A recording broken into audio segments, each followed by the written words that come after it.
The median American home right now costs $429,000.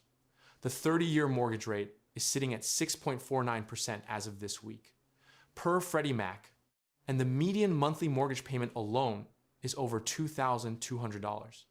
Before property taxes, before insurance, before the first time your HVAC decides it has feelings, when you add those in, the real all-in monthly cost of owning a median-priced home today runs between $3,200 and $3,600 per month. The average monthly rent in America is $1,850. That's not a rounding error. That's a $1,500 monthly gap every single month in the direction of buying being more expensive. And yet somehow the cultural consensus is still that renting is throwing money away. I want to walk you through the actual math, not the realtor math, not the renter forever and proud math, the unglamorous spreadsheet and sources math that most people are not running when they make the single biggest financial decision of their lives. Because here's the thing about the rent versus buy debate. The question everyone is asking is which one is cheaper. That is the wrong question. The right question is, which one leaves me wealthier in 10 years, given my specific numbers, my timeline, my behavioral tendencies, and the actual hidden costs I haven't accounted for? And the answer to that question is going to surprise you twice, once in each direction. The central idea I want you to carry through this entire video is simple. Think of a house like a leaky bucket. You pour money in your down payment, your mortgage payments, your closing costs, the bucket fills up. Home appreciation means the bucket gets bigger. That's real. But the bucket has holes in it: taxes, insurance, maintenance, and the biggest hole of all, which is interest. The math question is not, does the bucket get bigger? It almost always does over long periods. The math question is, how much water leaks out before you get to keep any of it? And is another bucket, one you fill yourself over at the brokerage, leaking less? I'm going to show you 4 things that shift this entire calculation. We're going to start with the hidden cost iceberg, because what most people think buying costs and what it actually costs are 2 completely different numbers. Then we're going to get into the most counterintuitive part of this whole debate, which is the opportunity cost of your down payment. And this is where the math gets genuinely strange. Stay with me through that section because it is the piece most people never calculate. We're going to talk about a trap that has quietly frozen more than 1 million American homeowners in place. And then, at the end, I'm going to give you the 3 variable framework that determines, specifically for your situation, who actually wins this debate. There's also a guy I'm going to introduce you to in a little while. His name is Marcus. He made what looked like a perfect financial decision in 2021. And right now, that decision is quietly destroying one of the best opportunities of his professional life. We'll get to him. Let's start with the iceberg. Everybody knows there is a mortgage payment. That is the visible tip. What lives under the waterline is what Bankrate's 2025 Hidden Costs of Homeownership study put at $21,400 per year in costs beyond the mortgage on a median-priced single-family home in America. Let me break that down because the number by itself doesn't land the way it should. Maintenance alone, $8,808 per year. Utilities and energy, $4,494. Property taxes, $4,316. Homeowners insurance, $2,267. Internet and cable, $1,515. That's not a mortgage. That's a second mortgage. And it compounds the gap I mentioned at the top. Because now we're not talking about a $1,500 monthly difference between owning and renting. We're talking about $21,400 per year, or roughly $1,780 per month. On top of that mortgage payment, you were comparing to rent. The real all-in cost of ownership is the mortgage plus $1,780 extra every single month. That is the full picture. And the 42% of homeowners who cited maintenance and other hidden costs as more expensive than expected, per that same Bankrate survey, found out the hard way. Here's a sharper version of that pain. Zillow and Thumbtack published their own analysis in November 2025 and found hidden costs, insurance, maintenance, and property taxes hitting $15,979 per year nationally. That is an additional $1,325 per month on top of any mortgage. And those hidden costs grew 4.7% in the past year. Your household income up 3.8%. The gap is not closing, it is widening. Insurance deserves its own sentence. Homeowners insurance premiums have surged 48% in the past 5 years, according to that Zillow report, blowing past income growth by a wide margin.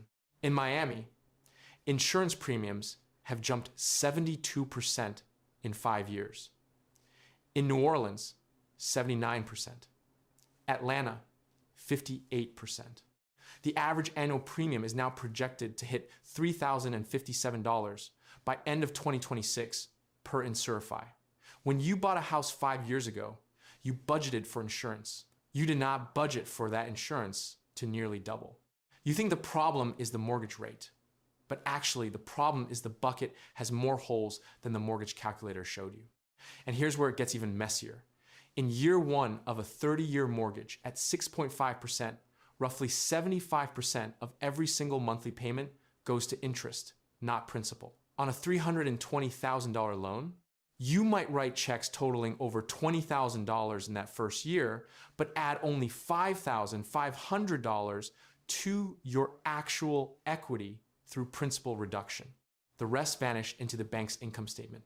You own the same four walls. You just paid $20,000 for the privilege. By the way, hit subscribe if you like this content. Otherwise, YouTube's algorithm may never show you my videos again. In a few minutes, I'm going to show you the math on what happens if you take the money you didn't spend buying and actually invest it. The results are uncomfortable regardless of which side you're rooting for. But first, there's a trap that even smart people who did all the math correctly walk straight into, and right now it's holding 1.72 million American homes off the market. This is where I need to introduce Marcus. Marcus is 41 years old, lives in Nashville, bought his house in 2021 at 3% on a $400,000 home. Monthly payment around $1,700. His salary has gone up since then.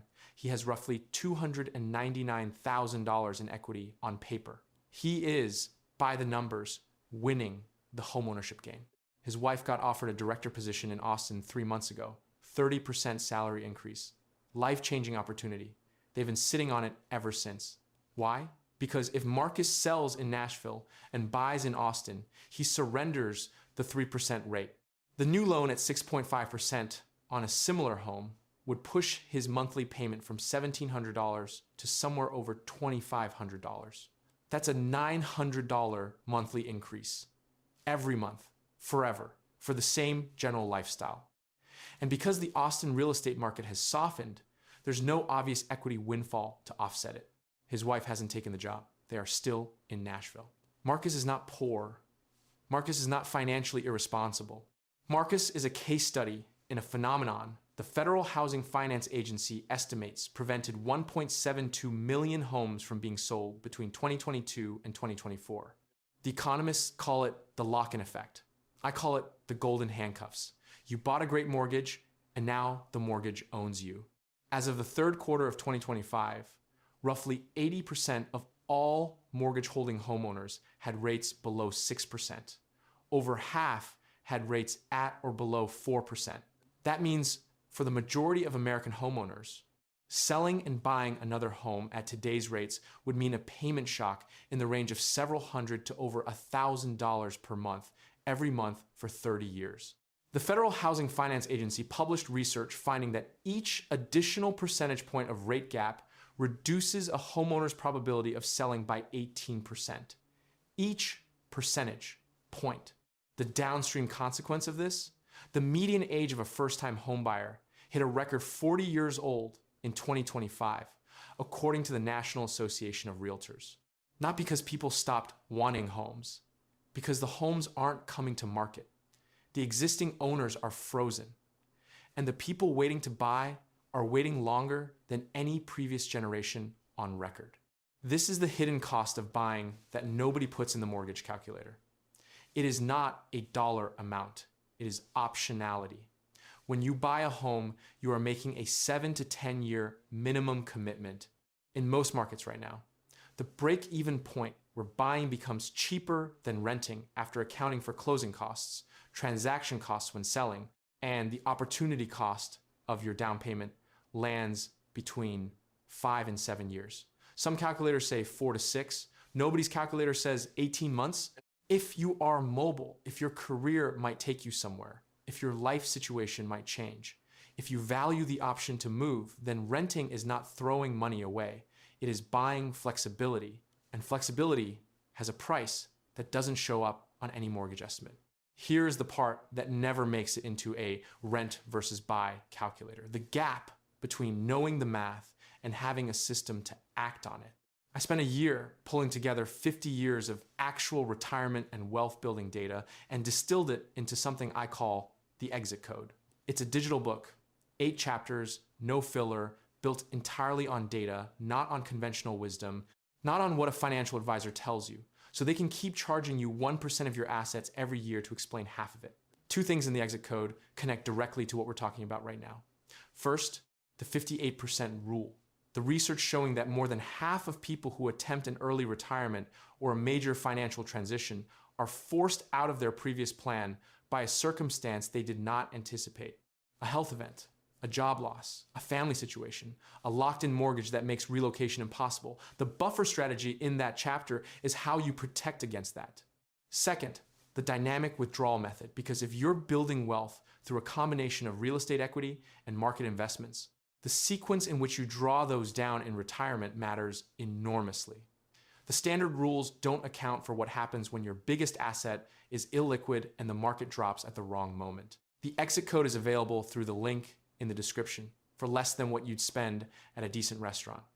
Every year you don't have a framework for this. Math costs you in compounding. That is not marketing urgency. That is arithmetic. Back to the math. You think the problem is the monthly payment difference. But actually, the problem is what happens to that monthly difference, depending on which choice you make and whether you actually do anything with it. Here's the scenario. A family in a mid-range American city is deciding between renting a 3-bedroom house for $2,200 a month or buying a comparable home for $400,000. 20% down means $80,000 up front. Add closing costs of 2 to 5%, and you are easily over $90,000 out of pocket before your first mortgage payment.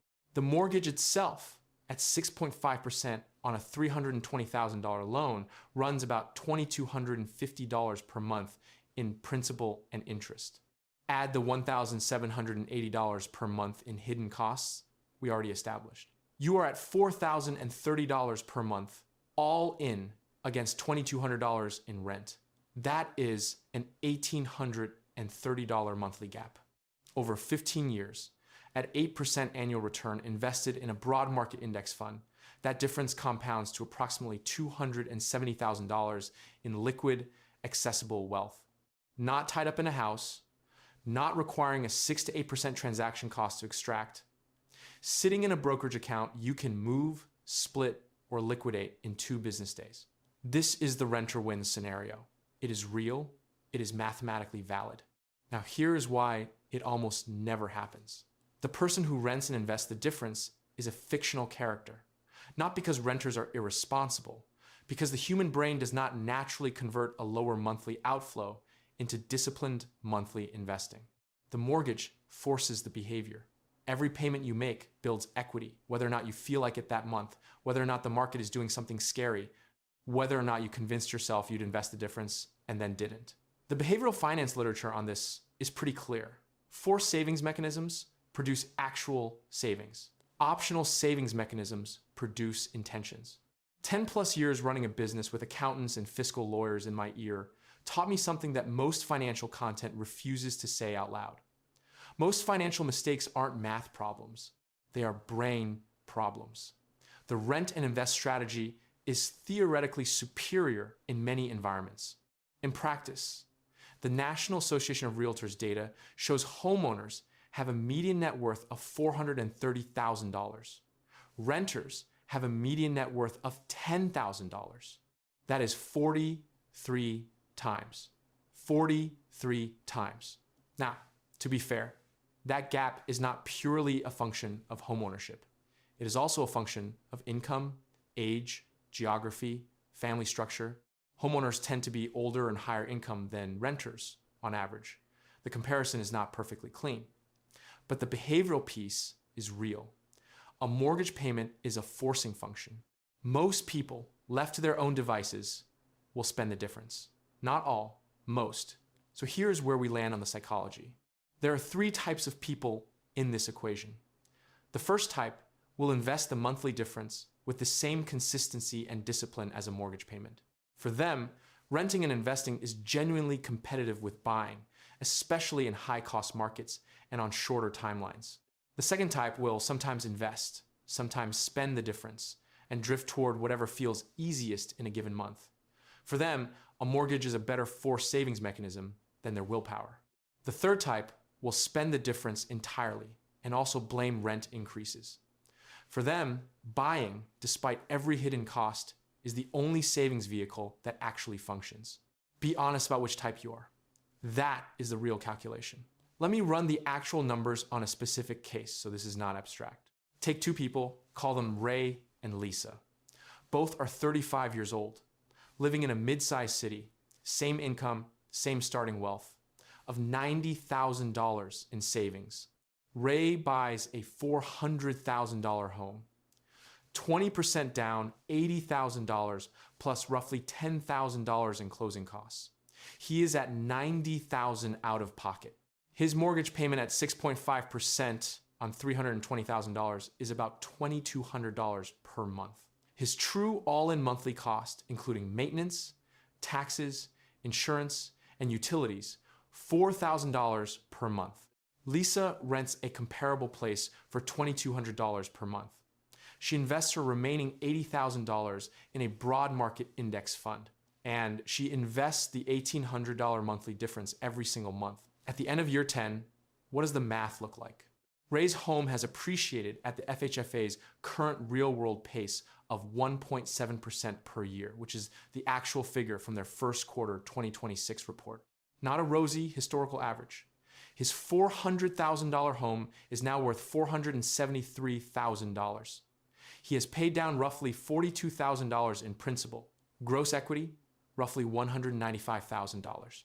Minus the 6 to 8% transaction cost to sell, call it $26,000. He nets roughly $169,000 in accessible equity after 10 years and over $450,000 in total housing payments. Lisa's $80,000 initial investment at 10% average annual return, the S&P 500's long-term historical average, has grown to approximately $207,000. Her monthly $1,800 investment at the same return over 10 years has compounded to roughly $346,000. Total liquid wealth, $553,000. Lisa wins. By a lot, but only if she actually invested every single month, which is the part that breaks the model for most people. If Lisa spent half the monthly difference, if she mostly invested but drifted, the numbers compress significantly. If she saved nothing and just enjoyed the lower rent, she has around zero in investments and is still renting at a rent that has now increased. She does not win anything. And this is the point. The rent versus buy debate is not really a real estate question. It is a behavioral finance question wearing real estate clothing. Now, in the interest of honest accounting, let me tell you why buying still wins in a lot of scenarios, even with all the costs I've described. First, rent is not fixed. Over the past 5 years, national rent has increased at roughly 5.2% per year on average. Your $2,200 rent today is $3,400 in 10 years at that rate. Ray's mortgage payment? Fixed. The bank doesn't call to tell you your rate went up because insurance costs increased in New Orleans. The mortgage is contractually stable. That stability has real economic value that doesn't appear in any monthly comparison. Second, leverage. When Ray put $80,000 down on a $400,000 home, he controlled a $400,000 asset. If that asset appreciates 5% in a year, $20,000 of gain, that is a 25% return on his $80,000 investment. You cannot get that leverage in the stock market without margin, and margin is a very different risk profile than a fixed rate mortgage. Third, the tax environment just shifted. The One Big Beautiful Bill Act, signed in July of 2025, made the $750,000 mortgage interest deduction cap permanent. It raised the SALT deduction ceiling from $10,000 to $40,000 for 2025 through 2029. And it made private mortgage insurance premiums tax deductible starting in 2026. Those are real dollar benefits that shift the calculation in favor of buying, especially for higher earners. The leaky bucket just got some of the holes patched. Fourth, home prices have not collapsed. The FHFA reported a 1.7% year-over-year price increase in the first quarter of 2026. Renting is cheaper monthly in 49 of the 50 largest US metros right now. But homeowners collectively hold $17.8 trillion in equity as of the third quarter of 2025. That is real, compounded, intergenerational wealth. It does not evaporate just because the monthly math currently favors renting. Let me give you the 3-variable framework. Not should you buy or rent. That is too vague to be useful. The 3 variables that actually determine the answer for your situation. Variable 1 is timeline. If you are not confident you will stay in the home for at least 5 to 7 years, buying is a losing trade right now in almost every major market.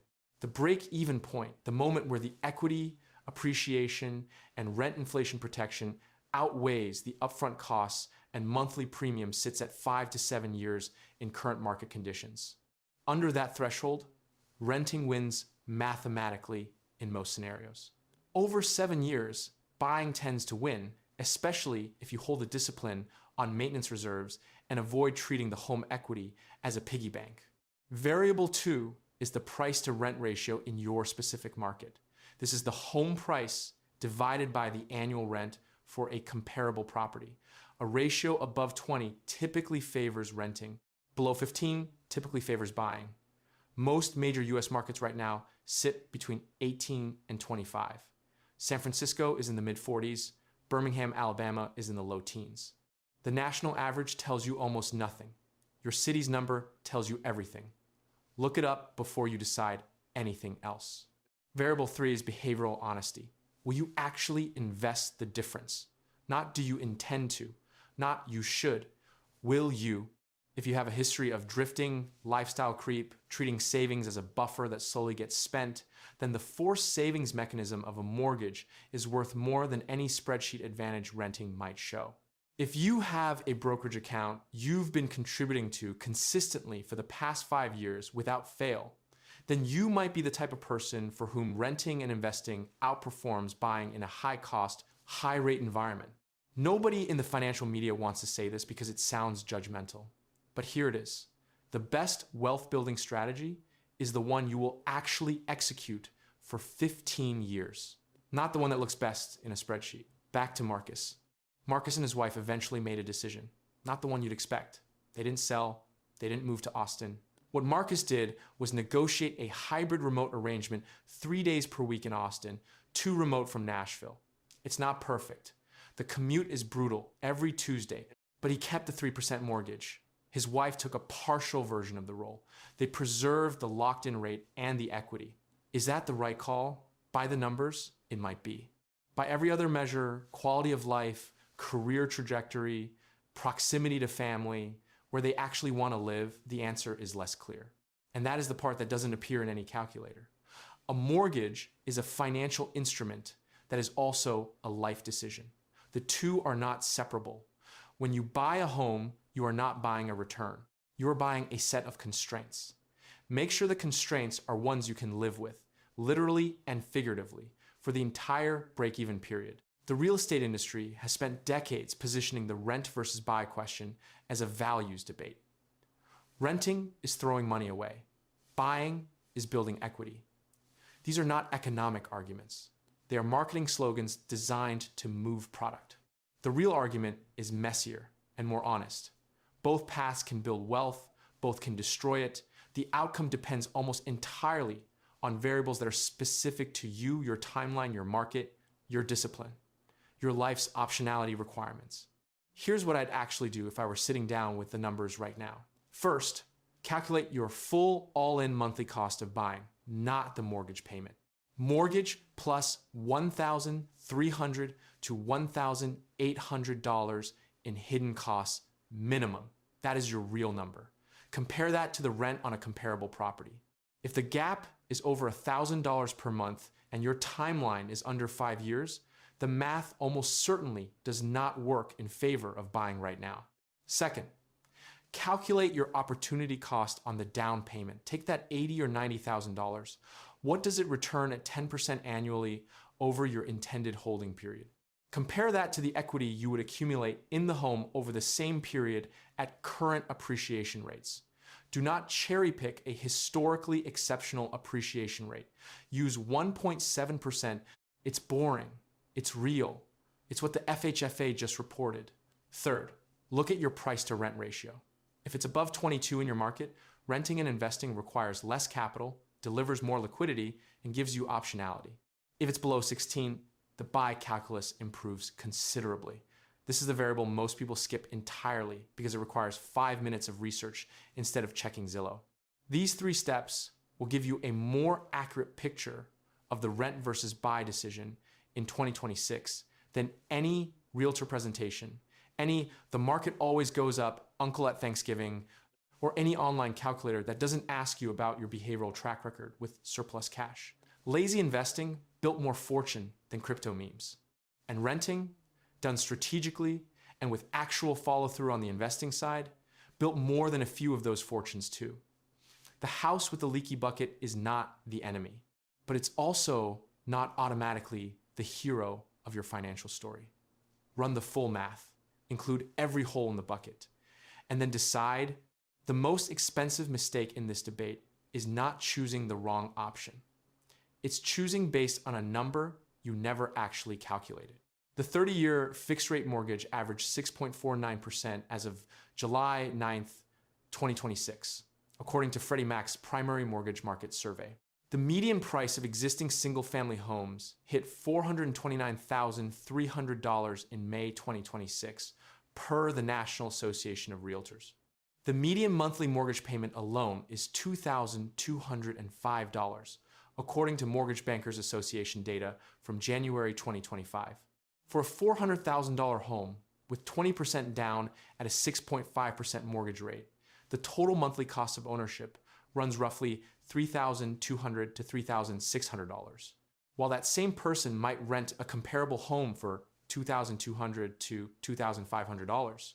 Add all the hidden costs together, and homeownership has become a $21,400 per year proposition in the US, according to Bankrate's Hidden Costs of Homeownership study, which defines those expenses as costs beyond a mortgage, including property taxes, homeowners insurance, utility and energy costs, internet and cable bills, and home maintenance budgets. Home maintenance costs are the highest hidden expense at $8,808 per year, nearly double the cost of utilities and energy at $4,494, double the cost of property taxes at $4,316, 4 times the cost of home insurance at $2,267, and 6 times the cost of internet and cable at $1,515.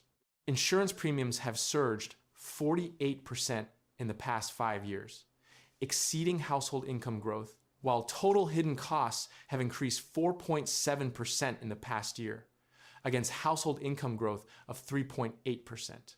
The average annual home insurance premium jumped 12% in 2025 and is on track to reach about $3,057 by end of 2026, with premiums climbing 46% since 2021, roughly 3 times the pace of inflation.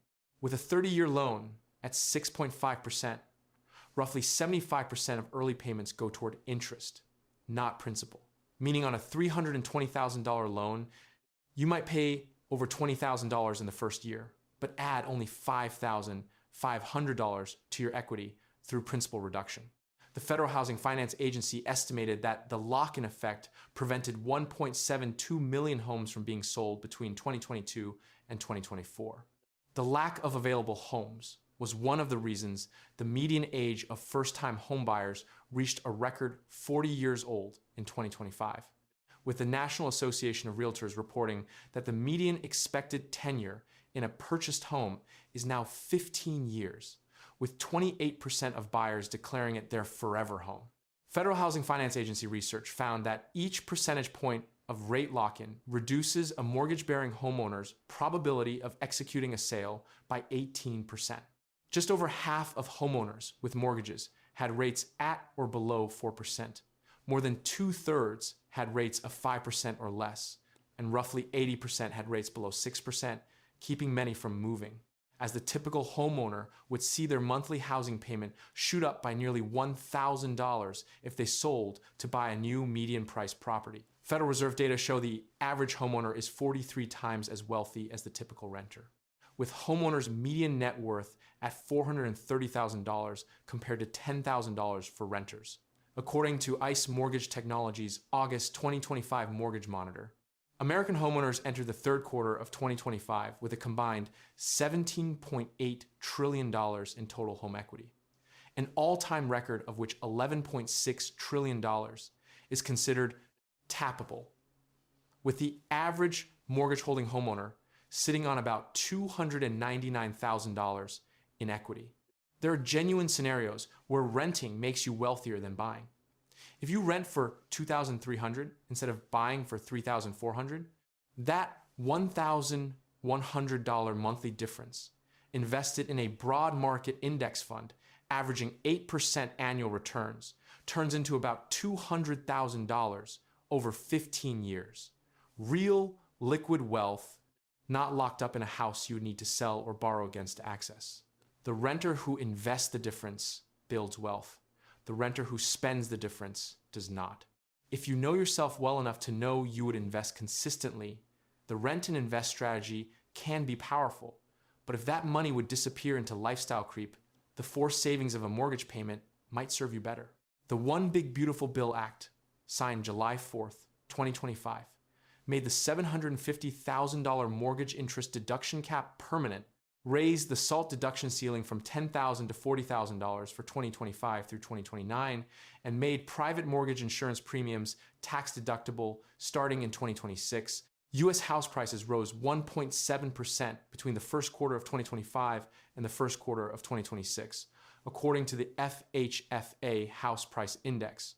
In 2026, renting saves more money month to month in 49 of the 50 largest U.S. metros. But homeownership builds far more long-term wealth, with hidden homeownership costs now averaging $21,400 per year beyond the mortgage. The price-to-rent ratio, a home's purchase price divided by its annual rent value, currently sits in the range of 18 to 25 in most major U.S. markets, where a ratio above 20 typically favors renting and below 15 typically favors buying. In most U.S. markets in 2026, buying a home only makes financial sense if you're planning to stay at least 5 to 7 years. Fannie Mae's June 2026 housing forecast projects 30-year fixed mortgage rates will hover at 6.4% for the rest of 2026, while the Mortgage Bankers Association forecasts 6.5% in the third and fourth quarters of 2026.